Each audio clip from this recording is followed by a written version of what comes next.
बिस्मिल्लाहिर्रहमानिर्रहीम। अस्सलाम वालेकुम। कैपिटल टॉक के साथ हामिद मीर आपकी खिदमत में हाजिर है। आप मुझे देख रहे हैं इस वक्त ग्वादर के साहिल पर। आपको मेरे पीछे कुछ माहीगीर नज़र आ रहे हैं और ये वो माहीगीर हैं जो यहाँ के असली रहायशी हैं और यहाँ पे कई सौ साल से बल्कि हज़ारों साल से आबाद हैं।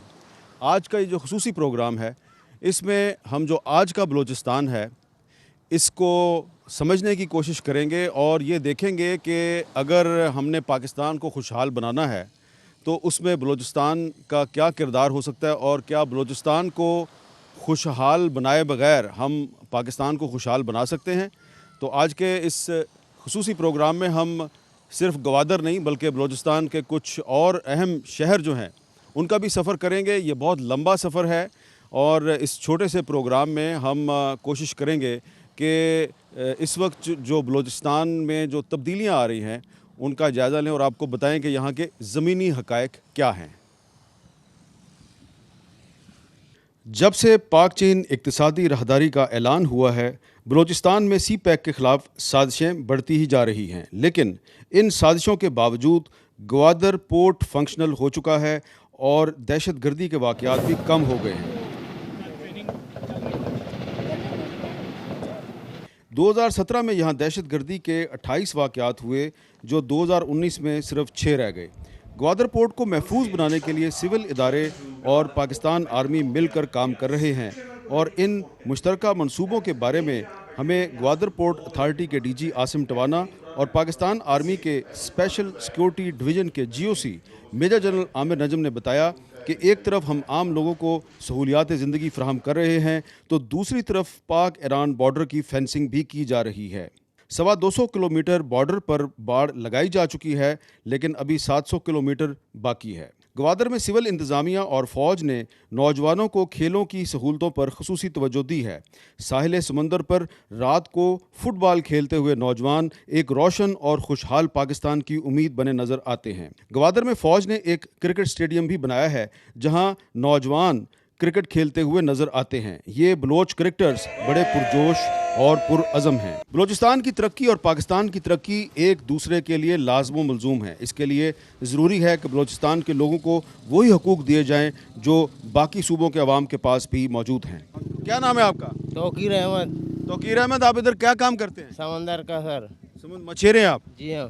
तो इधर आपका काम सही चल रहा है? क्या गुजारा जी हाँ क्या गुजारा। मसला क्या है? मसला ये है कि मच्छी नहीं है सर। मच्छी नहीं है? क्यों नहीं है मच्छी? मच्छी नहीं है समंदर में। ट्रोलरिंग हो रहा है, ट्रोलर मार रहा है इधर। और ट्रोलर किधर से आता है? पता नहीं इधर से आता है, कराची से आता है, इधर ट्रोलरिंग करता है, किनारे पे आता है। हाँ ना, ये मच्छी को लेके जाता है ना। तो ये आपका इधर का हक आपका है, लेकिन आपका हक कोई और ले जाते हैं। ये बात है हाँ, सर बिल्कुल हाँ। हकीकत तो है। ये मसले को हल कौन करेगा? मसला तो मसले को आगे ले जाओ ना, हमारा बात करो। हाँ, ट्रोलिंग नहीं हो जाए। ये किनारे वालों का हकदार है, छोटे कश्तियों का हक है। ये वो बड़े बड़े ट्रोलर आ रहा है, इधर मार रहा है। तो वो ट्रोलर ग्वादर के नहीं है? नहीं ना, ग्वादर का ट्रोलर है। कुछ बताओ ना यार, किधर से आता है? ये आता है सर, कराची से आता है। वो बड़े बड़े लोगों का है, ये हम लोगों का नहीं है। हम लोग का मच्छी को लेके जाता है। अच्छा, फिर ये बड़े बड़े लोग बैठे हुए हैं, उन लोगों का है सर, हम लोगों का नहीं है। हम लोग जाते हैं, अभी मच्छी हम लोगों ने नहीं पकड़ा। आप बताओ क्या करते हो? हम समंदर का काम करते हैं, हम सब मचेरे हैं, कुछ नावदे भी है और टोरर वाले देखो सारे जो जेर लगा कर घूम रहे हैं। छोटे भी मच्छी को भी पकड़ रहे हैं। अच्छा। बड़े को छोड़े, छोटे को भी पकड़ रहे हैं। अभी छोटे को पकड़ेगा तो काक बड़े मच्छी इधर किनारे पे आएगा। ये तो जाहिर की बात है, माहीगर सारा जो है ना परेशान हो जाते हैं। तो ये बड़ा ट्रोलर किधर से आ रहा है? ये कराची से आ रहे हैं, इधर ट्रोलर मार के जा रहे हैं, सारा मच्छी अपने साथ लेके जा रहे हैं। छोटे मच्छी अंदर नहीं आ रहे।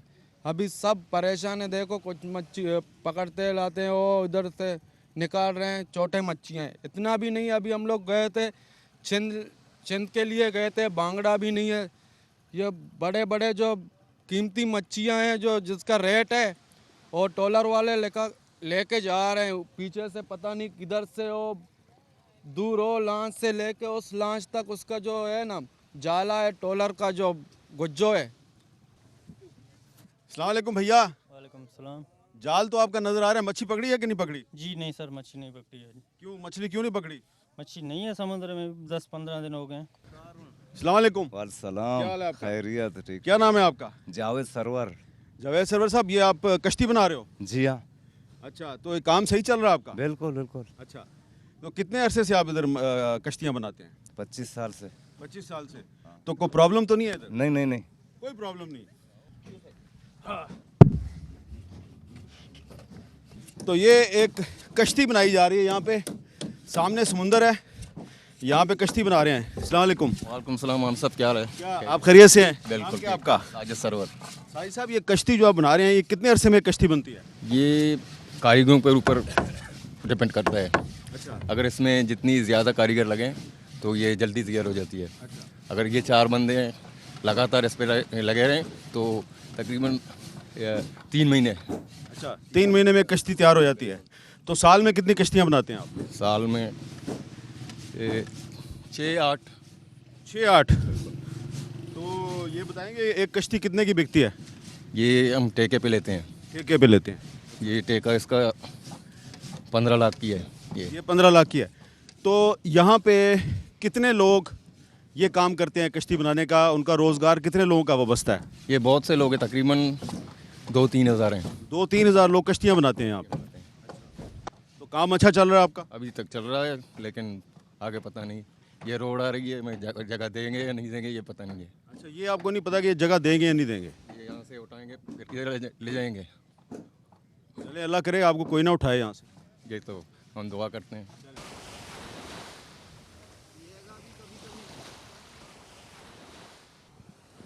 अस्सलाम वालेकुम। क्या नाम है आपका? तैयब। तो ये आप समुंदर के पानी से कुल्ली क्यों कर रहे थे? पानी इधर नहीं मिलता है? पानी मिलता है, पानी कम है बहुत। अच्छा, पानी कम है। हाँ, अच्छा, अस्पताल है यहाँ पे? अस्पताल है यहाँ। डॉक्टर नहीं है, अस्पताल है। अच्छा, चल, तो मैं अभी अस्पताल जाके देखूंगा उधर डॉक्टर है कि नहीं है। अगर डॉक्टर मिला फिर क्या करूं, वापस आऊं तेरे पास? हाँ वापस आओ। स्कूल कॉलेज का मसला है? स्कूल कॉलेज का, पानी का, सीवरेज का, बहुत सारे मसले मसाइल हैं सर। बिजली का सबसे बड़ा मसला है कि देखने को नहीं मिलती है। यहाँ पे आती है कब, जाती है कब, कोई पता नहीं चलता है। बिजली का मसला? 10-10 घंटे, 12-12 घंटे यहाँ पे बिजली ही नहीं होती है सर। अस्पताल है? बड़ा इनाम। बराए नाम। तो मैं अभी किसी अस्पताल को ढूंढूं यहाँ पे? आप ढूंढे, GDA हॉस्पिटल है, सिविल हॉस्पिटल है, आप देख लें। हॉस्पिटल, अस्पताल है, अस्पताल है, डॉक्टर है? डॉक्टर भी है। जी हाँ। तो फिर अस्पताल भी है, डॉक्टर भी है, फिर क्या चाहिए? अब इलाज मुआवजे की वो सहूलतें जो होनी चाहिए वो नहीं तो है। मैं अभी अस्पताल जाके देखूंगा फिर। आप चेक करें। ग्वादर में सेहत की सहूलतों में इजाफे के लिए पाकिस्तान आर्मी मुकामी इंतज़ामिया की भरपूर मदद कर रही है। I am Colonel Habib. I am managing this hospital for last 2 years as a CEO of this hospital. Okay, and this is the best run hospital of the civil and military collaboration. इस अस्पताल में कितने bed हैं? This is 50 bedded, 50 bed का अस्पताल है और अभी ये एक्सटेंड हो रहा है 150 बेड पे काम शुरू हो। तो आपने कब टेक ओवर किया था? मैं 2 साल पहले यहाँ तो पे। मेल वार्ड में चले? जी वेन वार्ड में। क्या नाम है आपका? फाज सलीम सर। फाज सलीम साहब, क्या प्रॉब्लम है? सर मलेरिया हुआ है मुझे। मलेरिया? कितने दिन से हो यहाँ पे? मैं कल एडमिट हुआ हूँ सर। अच्छा, तो कितनी कोई दवाई वगैरह मिली है आपको? जी सर बिल्कुल। अच्छा, मुफ्त मिली है? जी सर। मुस्कुरा क्यों रहे हो? आपको देख कर। अच्छा, मुझे देख के मुस्कुरा रहे हो, ठीक है। मच्छरों के मसाइल के बारे में ग्वादर के DC से हमने बात की तो उन्होंने कहा कि मच्छरों की अक्सर शिकायत जायज़ हैं। वसीम नाम है मेरा, डिप्टी कमिश्नर ग्वादर हूँ मैं, और 22 जून 2018 से मैं यहाँ पे। ये बताएं कि यहाँ पे जो ग्वादर शहर में जो मछेरे हैं, यहाँ के जो माहीगीर हैं, उनसे हमने बात की। वो कह रहे हैं जी कि उनको प्रॉब्लम ये है कि कराची से ट्रॉलर आते हैं और मछली पकड़ के ले जाते हैं तो उनको कुछ नहीं मिलता। तो उनका मसला कौन हल करेगा? उसके मसले के लिए जो कराची से जब वो आता है ट्रॉलर, उसको पकड़ने के लिए हमारी जो जॉइंट एफर्ट चल रही होती हैं, क्योंकि जो गवर्नमेंट ऑफ बलूचिस्तान है उसकी जो जुरिसडिक्शन है जिसमें फिशरीज डिपार्टमेंट उसने अपनी पावर एक्सरसाइज करनी होती है, वो 12 नॉटिकल माइल है। Beyond that maritime security agency है जो कि पाकिस्तान नेवी और मिनिस्ट्री ऑफ डिफेंस के साथ जो है वो मिल के काम कर रही होती है। तो जब ये बेसिकली जो यहाँ के फ़िशरमैन हैं उसको एतराज़ उस ट्रॉलर से नहीं है, उसका जो नेट जो यूज़ कर रहा होता है उस नेट के साथ है, क्योंकि वो नेट इतना नैरो होता है कि वो इवन मछली के अंडे भी जो है उसको उठा के ले जाता है। तो उसके लिए government of Sindh, government of Balochistan and maritime security agency ये तीनों एफर्ट कर रही हैं, लेकिन एफर्ट जो है वो ज़्यादा और बेहतरी की तरफ जा सकती हैं और जा भी रही हैं, इम्प्रूवमेंट्स हो रही हैं। और फिशरमैन जो है वो उनका कंसर्न जो है वो जेन्युइन है, और क्योंकि उनका समंदर है, इसके अंदर से अगर जो है वो आप उसका अंडा भी मछली का उठा के ले जाएंगे तो ऑब्वियसली उसकी इको जो समंदर की है वो डिस्टर्ब हो। ये बताएं कि ग्वादर शहर में पानी का मसला है, इसको हल करने के लिए आपने क्या किया? पानी की मसला जो है ना वो आपने शायद आज से 2 साल पहले की बात उसको, आज भी कुछ लोगों ने कहा पानी का मसला है, बिजली का मसला है। क्योंकि जब मैं 2 साल पहले यहाँ पे जब मैं आया तो उस वक्त जो है ना वो यहाँ पे ड्राउट था, 7 साल पहले उससे बारिश हुई थी, और उसके बाद जो हमारे डैम जितने भी नए बने थे उन 7 सालों में किसी में भी पानी नहीं था। बिजली अब हमारे पास जो है वो डैम्स जो हैं उनके अंदर भी पानी आ गया। हमारे पास जो भी स्टोरेज है इस टाइम पे वो अगले मिनिमम 4 साल का हमारे पास स्टोरेज है, जो तहसील पसनी, गवादर, जीवनी इनको सपोर्ट कर सकता है। हाँ, डिस्ट्रीब्यूशन नेटवर्क्स जो हैं वो क्योंकि 90s के बिछे हुए हैं, उसकी अपग्रेडेशन जो है वो भी उसका GDA ने पूरा का पूरा सिटी का डिस्ट्रीब्यूशन नेटवर्क जो है उसके ऊपर उसने टेंडरिंग प्रोसेस उसका शुरू है, और होपफुली अगले आपको 6 महीने के अंदर जो है वो आपको। तो ये जो बाकी जो एक वफाकी इदारे मसलन जो यहाँ बिजली का मसला है वो तो फेडरल गवर्नमेंट ने रिजॉल्व करना, तो कोऑर्डिनेट करते हैं आप? बिजली जो है हमारे पास अभी नेशनल ग्रिड से कनेक्टेड नहीं है हम। पूरा मकरान डिवीजन जिसमें गवादर है, तुर्बत है, पंजगूर है, ये 4। बिजली कहाँ से आती है? बिजली हमारे पास ईरान से आती है 100 मेगावाट, और उसके अंदर क्योंकि ईरान अपनी डिमांड फुलफिल करने के बाद जो वो दे रहा होता है तो उसमें कभी कभी फ्लक्चुएशन भी आ रही होती हैं। अगर ईरान में कहीं कब तक गवादर जो है वो नेशनल ग्रिड के साथ कनेक्ट हो जाएगा? इसमें NTDC ने भी रिसेंटली टेंडर किया है इसको, जो ट्रांसमिशन लाइन है हमारी जो नोशकी बसीमा और बसीमा से आगे जो है वो हमारी जो पंजगूर के साथ कनेक्ट करेगी, तो विद इन 2 ईयर्स ये कंप्लीट होना है प्रोजेक्ट। और इसके साथ ही एसोसिएटेड हमारे पास कोल पावर प्लांट है जो कि चाइनीज़ कंपनी लगा रही है 300 मेगावाट का, उसका कंप्लीशन टाइम भी 2 साल है। तो ये दोनों एक दूसरे के ऊपर इंटरडिपेंडेंट हैं, दोनों ट्रांसमिशन लाइन जो है वो जब स्टार्ट हो जाती है साथ ही कोल पावर प्लांट पे काम। और ये गवादर पोर्ट के करीब ईस्ट बे एक्सप्रेसवे है। आप ये देखें, ये जो ईस्ट बे एक्सप्रेसवे है ये 19 किलोमीटर लंबी है, और ये ग्वादर पोर्ट को मकरान कोस्टल हाईवे से और कुछ दीगर जो अहम इलाके हैं यहाँ के उनसे मिलाती है।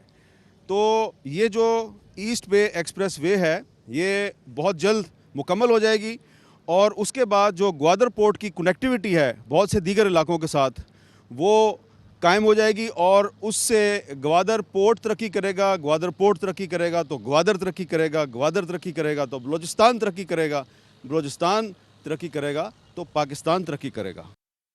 जनूबी बलूचिस्तान में हमारा सफ़र जारी है, एक ब्रेक लेते हैं और ब्रेक के बाद दोबारा मिलते हैं। Welcome back. और अब मैं मौजूद हूँ अवारान में। ये एक बलूचिस्तान का बहुत बड़ा डिस्ट्रिक्ट है और बहुत पसमानदा है, लेकिन मैं यहाँ पर एक फ़ुटबॉल स्टिचिंग यूनिट में मौजूद हूँ। बच्चे यहाँ पे फ़ुटबॉल बना रहे हैं। देखिए ये बच्चा है और ये फ़ुटबॉल को स्टिच कर रहा है। बेटा आपका नाम क्या है? अब्दुल्ला। अच्छा अब्दुल्ला, ये आप फ़ुटबॉल कब से बना रहे हो? सर तकरीबन 8 महीना है। 8 महीने। तो तुम रोज़ का कितना फ़ुटबॉल बनाते हो? सर 3 बना सकता हूँ। 3? अच्छा 3 बनाते हो। तो इसका आपको कितना मजदूरी मिलती है? सर 190। 190 रोज़ का? जी हाँ। अच्छा, तो आप पढ़ते भी हो? जी हाँ। Very good. तो कौन सी क्लास में पढ़ते हो? 8। 8वीं में पढ़ते हो और पढ़ते भी हो और तुम काम भी करते हो? जी हाँ। माशाल्लाह, अल्लाह तुम्हें कामयाब करे। ये एक और बच्चा है और ये भी फुटबॉल बना रहा है। आपका नाम क्या है? ज़कीर अहमद सर। अच्छा, तो आप कब से फुटबॉल बना रहे हो? 8 महीने सर। अच्छा, आप भी 8 महीने से बना रहे हो। आप भी पढ़ते हो? जी सर। कौन सी क्लास में? 8वीं सर। अच्छा, आप भी 8वीं क्लास में पढ़ते हो? हमारा सर। अच्छा, तो आप सिर्फ फुटबॉल बनाओगे या मैट्रिक के बाद आगे भी पढ़ना है? इंशाल्लाह आगे भी पढ़ेंगे, फुटबॉल भी बनाएंगे। तो फुटबॉल भी बनाओगे और पढ़ोगे भी इंशाल्लाह। तो आप ये देखें कि यहाँ पर स्कूलों की हालत कोई इतनी अच्छी नहीं है, लेकिन यहाँ पर एक स्कूल अच्छा है, FC का स्कूल है, वहाँ पे भी हम आपको लेके चलते हैं। इसके अलावा यहाँ पे हॉस्पिटल्स का भी बड़ा मसला है, रोड्स का भी बड़ा मसला है। तो शहर के बाहर जो लोग हैं उनको बिजली भी नहीं मिलती। अवारान पाकिस्तान का सबसे पसमानदा ज़िला है। यहाँ कोई भी सड़क सलामत नहीं। इस इलाके के लोगों से बात करें तो यकीन नहीं आता कि वो एक ऐसी रियासत के शहरी हैं जिसके आइन में सबको बराबर के हकूक़ दिए गए हैं। रोडें कैसी हैं? रोड तो मतलब ऐसे ही जैसे आप देख रहे हैं ऐसे ही रोड ही। टूटी हुई है, बड़ी मुस्कुरा के बात कर रहे हैं आप। नहीं नहीं मतलब टूटी ही नहीं, काफ़ी टूटी। काफी टूटी हुई है, सही कह रहे हैं। हाँ। तो तुम खुद क्यों नहीं बोलते? हाँ, क्या नाम है? मंजूर अहमद है। मंजूर अहमद। रोड के बारे में नहीं बताओगे कुछ? रोड के बारे में कुछ नहीं है इधर, रास्ता है ना, बिजली है ना, गैस वगैरह है, कुछ नहीं है इधर। तो आपको रोड चाहिए? जी हाँ, रोड चाहिए। यहाँ से अवारान से बेला तक? अवारान से बेला तक और अवारान से तुरबत तक। अच्छा, तुरबत तक भी नहीं है? नहीं है इधर, नहीं है। क्या बात कर रहे हो यार? हाँ, नहीं है इधर। अच्छा जी। वैसे तो मुझे भी पता है, लेकिन मैं आपसे सुनना चाह रहा हूँ। एक कच्चा रास्ता है। ओ यारा, तुमने ये इतनी जबरदस्त टोपी किधर से ली है? कराची से लिया सर। कराची से? तो कैसे कराची गए थे? भाई नहीं लाया हमारा। हाँ? भाई। तो इधर रोड का मसला है? रोड का मसला है। तुम स्कूल जाते हो? स्कूल नहीं जाता है। नहीं जाते? दुकान है हमारा। दुकान है। यहाँ। तुम स्कूल जाते है बेटा? नहीं जाता है। स्कूल जाने का दिल करता है? नहीं। फुटबॉल खेलते हो? क्या करते हो? ऐसे करते हैं? काम करते हैं। काम करता है। ये दुकान आपकी है? आप नहीं है। हाँ। उसका है। उसका है। तो ये तुम्हें को पैसा वैसा देता है? हाँ। कितना? 200 रोज का? हाँ। रोज का पक्की बात है? हाँ। यार 300 तो कर दो ना यार, क्या करते हो यार इतना? 300 करेगा? ठीक है, चलो। अस्सलाम वालेकुम भाईजान, क्या नाम है आपका? नवीद अहमद सर। नवीद अहमद साहब, आप मोटरसाइकिल छत पे चढ़ा के किधर ले जा रहे हो? इधर ही उतार रहे अवारन में, हब चौकी से लेके आया जी। तो कहाँ से लाए हो? हब चौकी से सर। अच्छा, हब चौकी से। तो रोड ठीक है? रोड के ऐसे रोड मोड़ नहीं है, गाड़ी का हाल देखो, रोड भी नहीं है, रास्ता भी खराब है जी। हब चौकी कितनी दूर है यहाँ से? यहाँ से 6 घंटे का सफर होगा। तो 6 घंटे का सफर है, तो रोड टूटा हुआ है? रोड टूटे हुए, वैसे ही 3-4 घंटे का सफर होगा। हाँ। अभी रोड भी नहीं है, इसीलिए 6-7 घंटे का सफर है सर। और आपका गाड़ी भी तबाह हो गया? गाड़ी भी तबाह हो गया। और आपके पूरे चेहरे पे गर्दो गुबार है? जी। अच्छा, तो तुम स्कूल जाते हो? जी नहीं सर, मैं नहीं स्कूल जाते। क्या काम करते हो? मैं क्लीनरी हैं? कंडक्टर हो? अच्छा, तो कितनी कमाई करते हो? जी हम 500। आप इधर ही रहते हैं? क्या करते हैं आप? परदेस में, दुबई में। हैं? बाहर है, दुबई में। दुबई में रहते हो? अच्छा, तो यहाँ पे आप इधर के रहने वाले हो? जी हाँ। इधर क्या क्या मसाइल हैं? मसाला तो कोई नहीं, रोड में का मसाला, कुछ सिस्टम नहीं है ना। कुछ भी नहीं है। चाचा अस्सलाम वालेकुम। जी। चाचा जी, क्या नाम है आपका? अब्दुल समद। अब्दुल समद साहब, आपकी मोटरसाइकिल तो बहुत ज़बरदस्त है। तो ये मोटरसाइकिल जिस रोड पे चलाते हो, वो रोड सही है या ऐसी है? रोड सर सही नहीं है। रोड का हालत तुम खुद देख रहे हैं। तो अवारान में और क्या मसले हैं? मसले सर बहुत हैं, पानी का मसले हैं, रोडों का मसले हैं, अस्पतालों का मसले हैं, तो ये डॉक्टर का मसले हैं। ये अस्पताल तो है, लेकिन इसमें डॉक्टर नहीं है। इतना डॉक्टर नहीं है कि फौज का डॉक्टर तो है इधर। हाँ, फौज के हैं। हाँ। वो इमरजेंसी का कुछ मसला हल होएंगे, कुछ नहीं होएंगे, ये तो ऐसी समझ लो नहीं है। चाचा अस्सलाम वालेकुम, क्या नाम है आपका? मोहम्मद साक।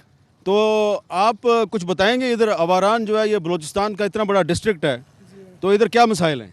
यहाँ से मसाइल बहुत हैं। हाँ। यहाँ ना रोड है, ना बिजली है, ना अस्पताल है, दवाई नहीं है, दवाई है तो डॉक्टर नहीं है। यहाँ तो अब एक सर्जन डॉक्टर की ज़रूरत है। यहाँ जो लोग मरीज होते हैं ऑपरेशन के लिए कराची तक जाना पड़ता है। पहले तो एक सर्जन था, वो कौन था इसका नाम? अच्छा। वो उसका भी ट्रांसफ़र हो गया।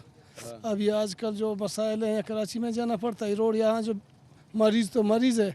बिजली कितनी मिलती है यहाँ पे? बिजली यहाँ तो है ही नहीं। बिजली है तो एक जनरेटर है, जनरेटर कभी ख़राब है, कभी 2-4 घंटा मिलता है, कभी ख़राब है तो अगर बिजली है तो बिजली इतना नहीं है कि वो तो लाइट भी नहीं चल सकता है, लाइट भी नहीं। तो ये अवारान जो है ये बलूचिस्तान का एक बहुत बड़ा डिस्ट्रिक्ट है। इतना बड़ा डिस्ट्रिक्ट है जितना पूरा फाटा है।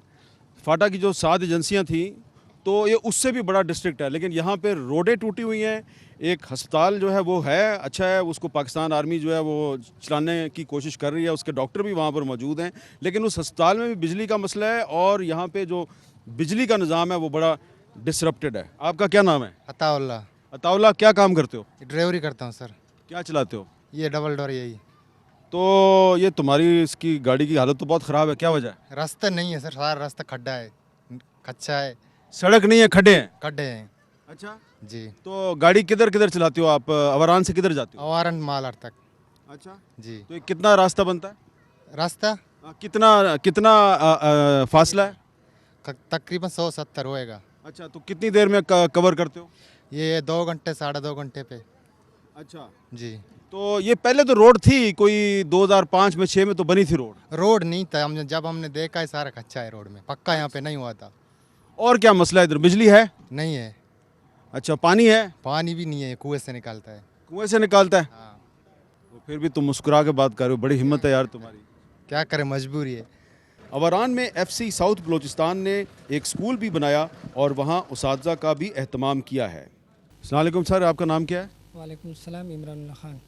अच्छा इमरान भाई, आप ये जो स्कूल है यहाँ पे आप टीचर हैं? जी बिल्कुल।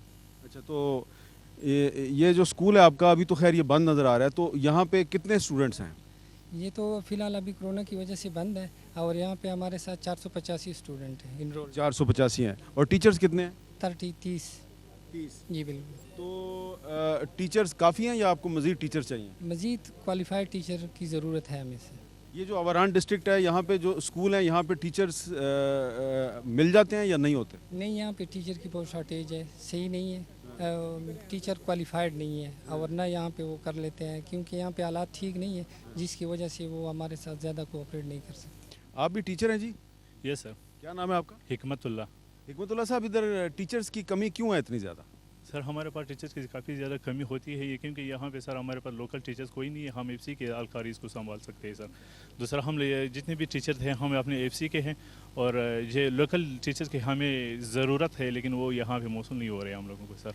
तो क्यों, क्या वजह है? यहाँ पे स्कूल नहीं है, कॉलेज नहीं है, जिसकी वजह से टीचर नहीं है, क्या मसला है? सर यहाँ पे कॉलेज की ऐसी कोई इंतजामात नहीं है, कॉलेज है नहीं यहाँ पे सर के टीचर्स हमारे लिए आ जाइए यहाँ पे पढ़ाई करवाएं, तो इसलिए हम लोग कोई इसको खुद हैंडल कर रहे हैं। तो लोकल टीचर्स की हमें ज़रूरत है, लेकिन वो यहाँ पे नहीं मिल रहे हैं। बच्चे यहाँ पढ़ना चाहते हैं? यस सर, बच्चे काफ़ी शौक़ से पढ़ रहे हैं और पढ़ना भी चाहते हैं, लेकिन हमें चाहिए सर के टीचर्स मिल जाए तो अच्छा बात होगी सर। बच्चों की मुस्तकबिल बच जाएंगे और बच्चे आगे तरक्की हो जाएगी बच्चों की। ये अवारान में एक वुमेन वोकेशनल ट्रेनिंग इंस्टीट्यूट है और यहाँ पे देखें बच्चियाँ जो हैं वो काम कर रही हैं और कपड़े सी रही हैं। बेटा अस्सलाम वालेकुम, क्या नाम है बेटा आपका? सिद्रा। तो ये आप कब से ये यहाँ पे काम कर रही हो? 1 साल। 1 साल से? तो यहाँ पे आपको रोज़ाना कितने पैसे मिलते हैं? रोज़ाना नहीं, महीने के मिलते हैं। कितने? 1000। अच्छा, काफ़ी है आपके लिए 1000? हाँ सर। कि और चाहिए? और चाहिए सर। और चाहिए, ठीक है। बेटा आप क्या कर रही हो इधर? सर हम सिपारा पढ़ते हैं। अच्छा, इधर सिपारा पढ़ते हो? सिपारा भी पढ़ते हो, गुड। बेटा आपका क्या नाम है? नायाब। नायाब। तो आप इधर कब से काम कर रही हो? सर 1 साल हो गया है। तो आप पढ़ती भी हो? जी सर। कौन सी क्लास में? अभी फर्स्ट ईयर। फर्स्ट ईयर में पढ़ती हो, वेरी गुड, बहुत शाबाश।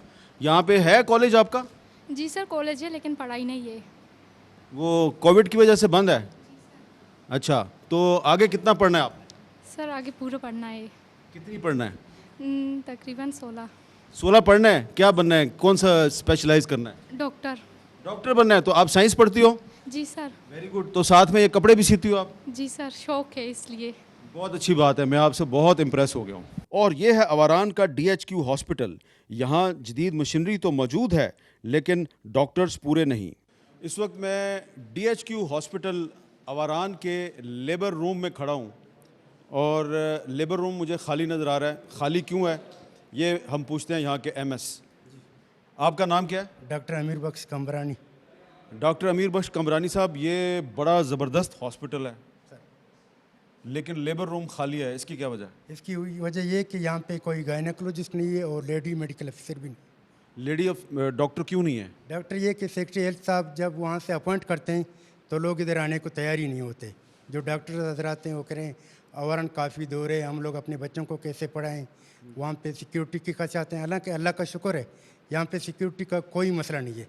इस वक्त पुरअमन इलाका है, यहाँ पे पाक आर्मी के तवज्जुह से जितने भी काम हुए हैं वो बेहतरीन चल रहे हैं। तो ये अस्पताल जो है इसमें भी पाकिस्तान आर्मी जो है वो आपकी मदद करती है? बिल्कुल, विद कोऑर्डिनेशन, क्योंकि मेरे पास इस वक्त सर्जन भी नहीं है। नर्सिंग में जो टेक्निकल बंद है जैसे ECG टेक्नीशियन, ऑपरेशन थिएटर के टेक्नीशियन, उनके बंदों के तवज्जुह से मैं सब कुछ चला रहा हूँ। आप कभी मुझे पहले भी मिले थे? बिल्कुल, जब अर्थक्वेक हुआ था सितंबर 2013 को। उस वक्त मैं एज ए मेडिकल अफसर काम कर रहा था। तो इसके बाद मेरी प्रमोशन हुई थी 2015 को। फिर मैं बीइंग एमएस इस वक्त 2015 से डीएचक्यू को डील कर रहा हूँ। तो आप तो यहीं पे काम कर रहे हैं, आपके साथ और कितने डॉक्टर हैं? और मेरे साथ 5 डॉक्टर्स हैं। तो 5 डॉक्टर हैं, आपको और कितने डॉक्टर चाहिए? मुझे तकरीबन जो मेल डॉक्टर्स हैं वो 5 चाहिए और 5 लेडी मेडिकल अफसर चाहिए। और क्योंकि जो एलएचबी की पोस्ट हैं वो भी खाली हैं, कम से कम 6 एलएचबी की जगह अगर 3 एलएचबी हो ना तो भी काम चल जाए। तो अब आप यहाँ पे जो ख़वातीन हैं तो लेडी डॉक्टर नहीं है, तो वो किधर जाती हैं? वो 2 जो एलएचबी कांटेक्ट पे उन्होंने रखे थे एचआरए के प्रोजेक्ट पे, वो इस वक्त मेरे साथ काम कर रहे हैं। और एक मिडवाइफ है और जो 2 एलएचबी वो नॉर्मल डिलीवरी करवा रहे हैं। बाकी जो जितने भी कॉम्प्लिकेटेड केस होते हैं वो मैं कराची रेफ़र करता हूँ। कराची? यहाँ से कराची किस तरह जाते हैं लोग? एम्बुलेंसेस के थ्रू। कितना फासला कितना है? फासला तो सर तकरीबन 300 किलोमीटर है, लेकिन यहाँ अवारान से जाऊ और जाऊ से बेले तक जो रास्ता है 3 घंटे हमें इधर लग जाते हैं, 3 घंटे फिर वहाँ से कराची। सड़क टूटी हुई है? सड़क टूटी हुई है, तो सड़क बनाने की ज़रूरत है। सड़क बनाने की भी ज़रूरत है। और अवारान से बेला तक? अवारान से बेला तक। और ये डीएचक्यू हॉस्पिटल अवारान का ऑपरेशन थिएटर है। पीछे आपको जो इक्विपमेंट नज़र आ रहा है बड़ा मॉडर्न है, बड़ा लेटेस्ट इक्विपमेंट है। और ये हॉस्पिटल जो है ये यूएई के ताउन से बना है। लेकिन यहाँ पर आपने जैसा कि सुना कि अस्पताल के एमएस बता रहे थे कि लेडी डॉक्टर नहीं है, लेकिन यहाँ पर पाकिस्तान आर्मी के जो डॉक्टर्स हैं वो हमें नज़र आ रहे हैं, मौजूद हैं यहाँ पे। और एक सर्जन डॉक्टर साहब जो हैं वो भी हमारे साथ मौजूद हैं। ज़ीशान साहब। ज़ीशान, आप सर्जन हैं? जी मैं सर्जन हूँ। डॉक्टर साहब ये बताएं कि ये जो लेटेस्ट इक्विपमेंट है ये तो यहाँ पर मौजूद है, लेकिन डॉक्टर्स की कमी है, तो ये कमी कैसे पूरी हो सकती है? कमी तो इसमें अगर जो आप देखें सिविलियन गवर्नमेंट अगर वो उसमें अपना रोल प्ले करे तो एज़ फार यानी डीएचक्यू में तमाम फैसिलिटी अवेलेबल है, ऑपरेशन थिएटर भी अवेलेबल है, लेकिन लास्ट यानी 1 ईयर से कोई भी सिविलियन सर्जन अवेलेबल नहीं है। लेकिन यहाँ पर आर्मी की तरफ से एफटीसी भी इस्टेब्लिश की गई है, जिसमें एक सर्जन यानी जो मैं खुद यानी यहाँ पर आया हुआ हूँ, उसके अलावा एक हमारे साथ एनेस्थेटिस्ट भी अवेलेबल हैं और इवन के मेडिकल इलनेसिस के लिए मेडिकल स्पेशलिस्ट भी अवेलेबल हैं और एक OCFT जो एज ए MO यानी यहाँ पर तमाम यानी पेशेंट वगैरह देख रहे हैं। ये हॉस्पिटल कब से ऑपरेशनल है? ये जो बना है वो 2010 में इसकी इनॉग्रेशन हुई है, लेकिन उसके अलावा 2013 में इसने प्रॉपर अपनी वर्किंग स्टार्ट की है। और यहाँ पे रोज़ाना कितने पेशेंट आते हैं? रोज़ाना यहाँ पर जो पेशेंट सिविलियन प्लस यानी इंक्लूडिंग आर्मी अराउंड यानी 200 to 250 पेशेंट्स यानी रोज़ाना रिपोर्ट करते हैं OPD में। अच्छा, तो ये जो इक्विपमेंट हमें बड़ा लेटेस्ट नज़र आ रहा है, इसकी मेंटेनेंस कैसे होती है? इसकी मेंटेनेंस के लिए यहाँ पर प्रॉपर आर्मी की तरफ से OT स्टाफ अवेलेबल है जो इन चीज़ों की यानी देखभाल भी करता है। उसके अलावा एनेस्थेटिस्ट है कि कोई भी मशीन जिसमें कोई फॉल्ट हो, कैलिब्रेशन का कोई इशू हो, तो जो एनेस्थेटिस्ट हैं आर्मी के वो इनको यानी कैलिब्रेट करते रहते हैं। बाकी प्रॉपर यानी OT के लिए स्पेसिफिक यानी स्टाफ अवेलेबल है हमारे। बिजली हॉस्पिटल को प्रॉपर्ली मिलती है? बिजली का थोड़ा सा यहाँ पर इशू आ रहा है क्योंकि यहाँ पर जो वापडा की तरफ से जनरेटर है उसके स्पेसिफिक टाइम्स हैं, यानी 24 आवर्स में अराउंड वो 12 आवर चलता है। बाकी 12 आवर यानी DHU का जनरेटर है, लेकिन वो भी ऑन एंड ऑफ यानी इसका प्रॉब्लम रहता है। यानी बाकी पेट्रोल जो है वो उसको आर्मी की तरफ से प्रोवाइड किया जा रहा है। अवारान में कई सरकारी महकमों के दफातर मौजूद हैं, लेकिन इन दफातर में अमला नज़र नहीं आता। ये घोस्ट मुलाजमीन भारी तनख्वाहें वसूल करते हैं लेकिन काम नहीं करते। ये डिस्ट्रिक्ट हेल्थ ऑफिस अवारान है और ये बंद है, इधर कोई बोर्ड नहीं लगा हुआ, अंदर कोई मुलाजिम नहीं है। तो ये मैं इसलिए इस जगह पे आया हूँ कि हमें ये बताया गया है कि यहाँ अवारान में बहुत से जो सरकारी दफातर हैं उनमें बहुत से मुलाजिम जो हैं वो भर्ती तो किए गए हैं और मुख्तलिफ़ दफातर में तकरीबन 2000 से ज़्यादा मुलाजिम हैं, लेकिन वो नज़र नहीं आते, दफ्तर बंद होते हैं। और ज़्यादा से ज़्यादा कोई 150 के करीब मुलाजिम जो हैं वो दफ्तर में आते हैं, बाकी कोई नहीं आता यहाँ पे। और ये आप देख लें, ये भी दफ्तर बंद है। तो अभी मैंने आपको डिस्ट्रिक्ट हेल्थ ऑफिस अवारान दिखाया, ये बोर्ड लगा हुआ है, लेकिन जब ये जो तीर का निशान है इसकी सीध में हम गए तो आपने देखा कि वो तो बंद था वहाँ पे। तो ये बहुत अफसोसनाक सूरत हाल है कि यहाँ पर अवारान में बहुत से जो महकमे हैं उनके दफातर मौजूद हैं, लेकिन वहाँ पे कोई हमें मुलाजमीन या लोग काम करते हुए नज़र नहीं आते। 2200 के करीब लोग जो हैं वो कागज़ों में सरकारी मुलाजम हैं, लेकिन सिर्फ 150 के करीब अफराद जो हैं वो यहाँ पे काम करते हैं। तो ये है सूरत हाल अवारान की। एक ब्रेक लेते हैं और ब्रेक के बाद एक और बड़ी अहम जगह बलूचिस्तान की, वहाँ पर आपके साथ सफ़र करेंगे। Welcome back. और आप मुझे देख रहे हैं तुर्बत में खजूरों के एक बाग में। खजूर यहाँ की एक सौगात समझी जाती है। यहाँ पे बहुत भारी मिकदार में खजूरें पैदा होती हैं, लेकिन तुर्बत और बलूचिस्तान के जनूबी अजला में जो खजूर पैदा होती है ये पंजाब में, खैबर पख्तूनख्वा में और पाकिस्तान के दीगर इलाकों में बड़ी मुश्किल से पहुँचती है। इसकी क्या वजह है ये हम आपको बताएंगे, और यहाँ के जो कुछ मुकामी लोग हैं, यहाँ की जो अहम सियासी शख्सियात हैं, उनसे भी बातचीत करेंगे। अमित भाई, सबसे पहले तो मैं आपको वेलकम करता हूँ तुर्बत में, और यकीनन आपने तुर्बत देखा, पहले भी देखा था, अभी आपने देखा है। इसमें हमने अतलवसा कोशिश की 2.5 साल में, जितना हमसे हो सका हमने कंट्रीब्यूट की, और मैं समझता हूँ कि आपको तुर्बत के तमाम इंस्टीट्यूशंस को आप देखेंगे। बाकी जहाँ तक कोरोना का ताल्लुक़ है, कोरोना तो बदकिस्मती से अभी तक हम इसको रियलाइज़ नहीं कर रहे हैं कि कोरोना यहाँ पेंडेमिक है, और तुर्बत में तो बहुत ज़्यादा है। कल की जो रिपोर्ट्स हैं 18% इसमें इजाफ़ा हुआ है।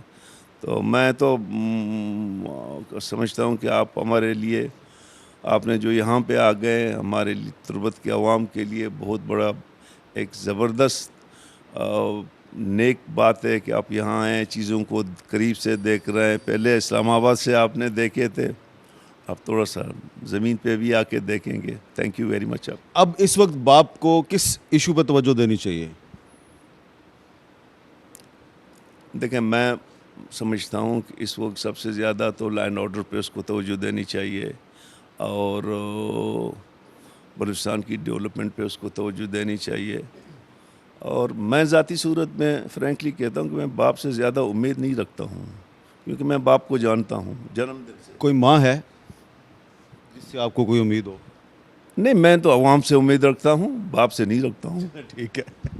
एहसान शाह साहब, ये जो जनूबी बलूचिस्तान के बहुत से अजला है उसमें तुर्बत भी शामिल है, तो ये जो नेशनल ग्रिड है उसके साथ ये अभी तक कनेक्टेड नहीं है, तो इसके लिए आपने कभी कोई बात की है असम्बली में, या अभी जो वज़ीर आला उनसे बात की है? जी, ये अभी नहीं बल्कि इससे कबल भी हमारी बात हुई है, और ये प्लान में शामिल है। बेसेमा के थ्रू पंजगूर अगर बेसेमा से कनेक्ट हो तो नेशनल ग्रिड के साथ हम कनेक्ट हो जाते हैं। लेकिन इससे कबल जो पिछले अदवार में लोड शेडिंग शदीद थी मुल्क के अंदर, हमारे यहाँ नेशनल लोड शेडिंग नहीं था। उसकी वजह ये थी कि हम नेशनल ग्रिड से लिंक नहीं थे, और ईरान से जो बिजली हमें मिल रही थी तो उसमें डिस्टर्बेंस नहीं था। तो जहाँ इसके फ़ायदे हैं वहाँ नुकसान भी हैं, लेकिन उस वक्त हमने फ़ायदा उठाया इसका। अच्छा, तो इस वक्त क्या मसला है? इस वक्त यहाँ पे काफ़ी लोड शेडिंग हो रही है। लोड शेडिंग की बुनियादी वजह यह है कि इस वक्त हमें ईरान से जो मिल रहा है कोई 70 मेगावाट बिजली मिल रही है। कंजप्शन यहाँ पे ज़्यादा है, और इस वक्त चूँकि इस ग्रिड से 3 डिस्ट्रिक्ट मुंसलिक हैं, गवादर है, कीच है, पंजगूर है। तो लेकिन अब ये डोमेस्टिक पर्पज़ के लिए बिजली यूज़ हो रही है। जब इसमें इंडस्ट्रियल सेक्टर आ जाएगा तो ये बिजली यकीनन नाकाफ़ी होगा। लेकिन इसके साथ साथ दूसरा जो अल्टरनेट है वो चाइनीज़ के थ्रू गवादर में 300 मेगावाट का एक पावर प्लांट लग रहा है, तो उसके कंप्लीट होते होते मतवाज़ी तौर पे ये दोनों जब इंडस्ट्रियल ग्रोथ सामने आ जाएगी उस वक्त तक वो पावर स्टेशन भी बिजली देना शुरू हो जाएगा, तो मेरा ख्याल है कि मैच कर जाएगा। तो पिछले दिनों इधर एक वाक़या हुआ था, वो हयात बलोच नामी नौजवान शहीद हुआ था, तो उधर IGFC भी गया था। तो उसके बाद हालात अब बेहतर हैं? अभी बेहतर हैं सर, लेकिन IG साहब ने मतलब थोड़ा इस तरह इस मसले को हैंडल कर लिया, और लोगों के पास गया, फ़ौरन बंदे को हवाले कर दे पुलिस के हवाले। इससे लोगों के थोड़ा मतलब वो जो हौसला बढ़ गया। अच्छा। क्योंकि एक पहली दफ़ा इस तरह का वाक़या हुआ तो लोग मतलब ये समझते हैं कि अदारों ने सही काम किया। FC साउथ बलूचिस्तान यहाँ अमन व अमान को भी देखती है और मुकामी आबादी की फ़लाह बहबूद का भी ख्याल रखती है। गर्मी और सर्दी में CPAC के रूट की हिफाजत करने वाली FC साउथ बलूचिस्तान के अब तक 76 जवान शहीद और 192 शदीद ज़ख्मी हो चुके हैं।